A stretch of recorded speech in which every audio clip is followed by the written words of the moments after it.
રાજ્યના આરોગ્ય મંત્રી ઋષિકેશ પટેલે જૂનાગઢમાં હોસ્પિટલની મુલાકાત લઈ તબીબો સાથે બેઠક યોજી હતી।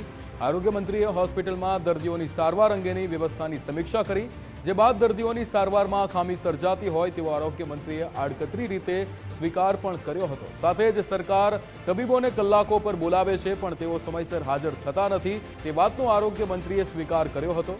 આ સાથે જ તેમણે આ બાબતની ઊંડાણપૂર્વક તપાસ કરી તબીબોને ચૂકવાતા દરમાં સુધારો કરવા અંગે વિચારણા કરવાની ખાતરી આપી હતી।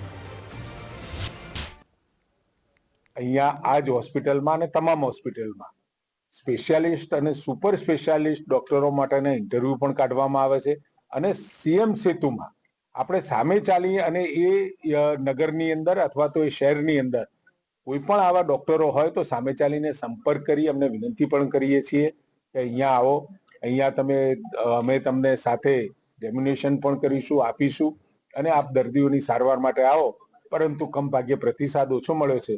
અમારા વિભાગે એને રિવ્યુ કરી અને એના રેટ રિવિઝનનું પણ વિચારી।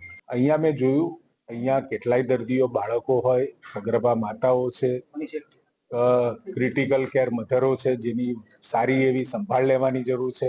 એ તમામ વિભાગોમાં મેં દર્દીઓ સાથે વન ટુ વન વાત કરી છે। પરસેપ્શન બન્યો છે જુદી વિષય છે, પરંતુ જ્યારે હકીકતની અંદર દર્દીઓને મળીને તમે વાત કરો એટલે આપણને ત્યાં જાણવા મળે છે કે અહીંયા આવેલું કોઈ પણ વ્યક્તિ, કોઈ પણ દર્દી એના સગાવાલા સાથે આવ્યું હોય એટલે એને ઝડપથી ઝડપ સારવાર મળી જાય અને કોઈ પણ પ્રકારનો અસંતોષ હોય એવું માલુમ નથી પડતું।